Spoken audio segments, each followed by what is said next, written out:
कोशिश हमारी यही, तोड़ेंगे मौन को और जारी रखेंगे संवाद।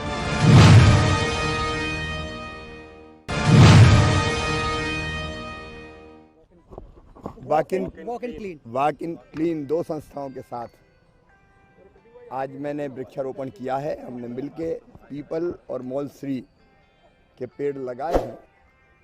पेड़ हमारे लिए तो ज़िंदगी है ही, क्योंकि बच्चा बच्चा जानता है कि वो हमें ऑक्सीजन देते हैं।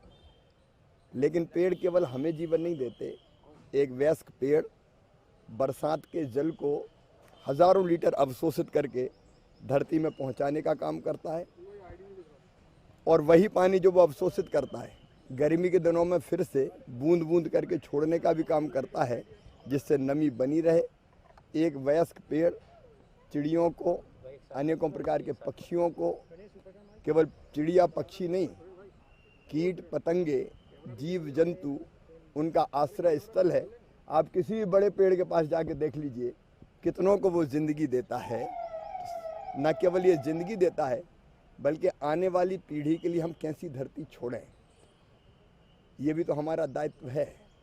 अगर जंगल नहीं रहे, पेड़ नहीं रहे, हरियाली नहीं रही, पर्यावरण नहीं बचा, तो क्या आने वाली पीढ़ियां अपने अस्तित्व को इस धरती पर सुरक्षित रख पाएंगी? और इसलिए पेड़ लगाना आने वाली पीढ़ियों के लिए सुरक्षित धरती छोड़ना भी है। भारत सौभाग्यशाली देश है। अकेला भारत ही ऐसा देश है जो युवा देश है। बाकी सभी देश बुढ़ापे की ओर चले गए। और कहने के लिए नहीं कह रहा हूं, 18% से ज्यादा जनसंख्या युवाओं की किसी धरती पर है तो वो भारत में है। इस बात को भी हमको समझना चाहिए।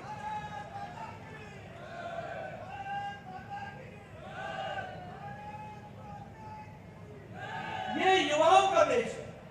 आज लगभग 25 करोड़ युवाओं के दृष्टि से हम जानते हैं 18% की जनसंख्या हमारी हुई है। और हम चाइना को, जो दुनिया में पॉपुलेशन में सबसे आगे माना जाता है, उसको भी युवा जनसंख्या में पछाड़ते हुए युवाओं का देश बना है तो भारत बना है। इस बात को हमको ध्यान रखना चाहिए। आपको जानकर के खुशी होगी कि स्किल इंडिया मिशन के तहत, ये स्किल इंडिया का मिशन, ये मिशन सिर्फ नारा नहीं है। ये मिशन, स्किल इंडिया मिशन, एक प्रतिज्ञा है कि इस देश में 40 करोड़ नौजवानों को स्किल करके हम खड़ा करेंगे और स्किल इंडिया की तरफ बढ़ेंगे। 400 बिलियन को हम इस स्कीम के साथ जोड़ेंगे। आज आपको जानकर के खुशी होगी, 2014 में स्टार्टअप की संख्या 65 और 70 थी, बाद में 135 हुई। आज भारत में स्टार्टअप की संख्या 70,000 है, 70,000। और उसमें से 100 स्टार्टअप ऐसे हैं जिन्होंने यूनिकॉर्न का तगमा हासिल कर लिया है। वो 100 करोड़ के टर्नओवर से ऊपर बढ़ चले हैं। ये हमारा युवा भारत है, इसको हमको समझना चाहिए। अभी अभी हमारे शिवराज जी ने आपके सामने चर्चा की और उन्होंने कहा कि यूक्रेन से 23,000 बच्चों को भारत लेकर के आया। मित्रों, ये सिर्फ 23,000 बच्चों को लाने का मामला नहीं है। ये भारत की बदलती तस्वीर मोदी जी के नेतृत्व में है। इस बात को समझने का है। आप बताइए, आज से पहले कोई भारत का प्रधानमंत्री पुतिन से बात करता हो और ज़ेलेंस्की से बात करता हो और दोनों को कहता हो युद्ध रोको, भारत के नौजवानों को मुझे लाना है वापस, और दोनों युद्ध रोक देते हैं। भारत के तिरंगे झंडे को लेकर भारत का युवा चल पड़ता है। और हमारे ज्योतिरादित्य सिंधिया भारत के मंत्री की हैसियत से इन बच्चों को लेने के लिए वहां जाते हैं और 114 एयरक्राफ्ट में 114 उड़ानें भरकर 23,000 बच्चों को सुरक्षित दिल्ली और मुंबई और भारत की धरती पर पहुंचाते हैं। यह बदलता भारत।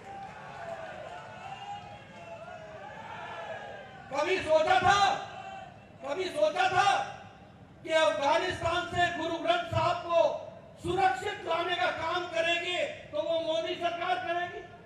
कभी सोचा था कि सिख भाइयों को तो छोड़ो, सिख भाइयों के साथ साथ कतार में जो फंसे हैं उनको भी लाने का काम करेंगे तो वो भारत सरकार करेगी और नेपाल के लोगों को भी लाने का काम करेगी। यमन में फंसे हुए हमारे नर्सेस उनको वापस, और आप बताओ देश में कोई, दुनिया में कोई सरकार है जो अपने बच्चों को वापस लाई है? कोई सरकार है क्या? कोई सरकार है क्या? ये मोदी है तो मुमकिन है, इस बात को याद रखना और उसको हमको लेकर चलना। मित्रों, इस देश में याद रखना, गलत नेतृत्व आता है तो क्या होता है और सही नेतृत्व आता है तो क्या होता है। गलत नेतृत्व आता है तो पेनिसिलिन की दवा पहुंचने में 25 साल लगते हैं। गलत नेतृत्व बैठता है तो मीजल्स की दवा पहुंचने में 20 साल लगते हैं। गलत व्यक्ति अगर गद्दी पर बैठता है तो इस देश में पोलियो का ड्रॉप्स पहुंचने में 37 साल लगते हैं। अगर गलत व्यक्ति बैठता है तो टेटनस की दवा को पहुंचने में यहाँ 28 साल लगते हैं। अगर गलत व्यक्ति कोई बैठता है तो जापानी बुखार की दवाई को भारत में पहुंचने में 100 साल लगते हैं। और जब सही नेता बैठता है तो कोरोना 2020 की जनवरी में आता है।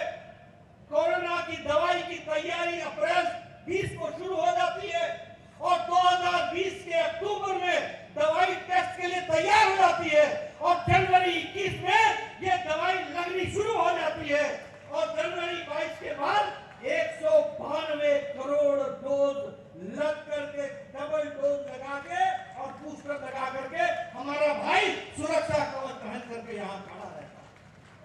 ये है सही आदमी के बैठने का फर्क। आज भारत मांगने वाला नहीं है, देने वाला भारत हो गया है। आपको जानकर खुशी होगी कि 100 देशों को वैक्सीन पहुंचाने का काम अब भारत ने किया है। आपको जानकर खुशी होगी कि 18.5 करोड़ डोज भारत ने पहुंचाया है और आपको जानकर खुशी होगी कि 48 देशों को वैक्सीन भारत में मोदी जी ने मित्र वैक्सीन के नाम से मुफ्त पहुंचाने की कोशिश की है और उनके बच्चों को उसकी चिंता की है।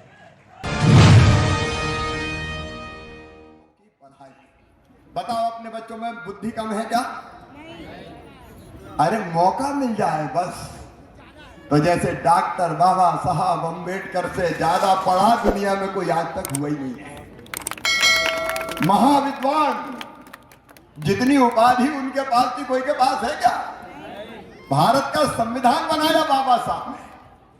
हर बच्चे में बाबा साहब छिपाए अपने, ये समझ लेना। अगर ढंग से मौका इन बच्चों को मिल जाए तो ये बच्चे चमत्कार कर देंगे। और इसलिए मैं अपने भांजे भांजियों के लिए आपसे ये अपील करने आया हूं कि पढ़ाने में कसर मत रखना। और एक बात सुन लेना और लिख लेना, चाहे स्कूल की पढ़ाई हो और चाहे कॉलेज की पढ़ाई हो, और कॉलेज में भी साधारण कॉलेज नहीं, medical college, engineering college, law college, ITI, IIT, IIM। और नोट कर लेना, अगर बच्चों में बुद्धि होगी अपने, और विदेश की यूनिवर्सिटी में भी एडमिशन हुआ तो चाहे 50 लाख रुपया साल फीस हो, मम्मी पापा नहीं मामा भरवाएगा। मामा मैं भरवाऊंगा, आपकी चिंता मत करो। कोशिश हमारी यही, तोड़ेंगे मौन को और जारी रखेंगे संवाद।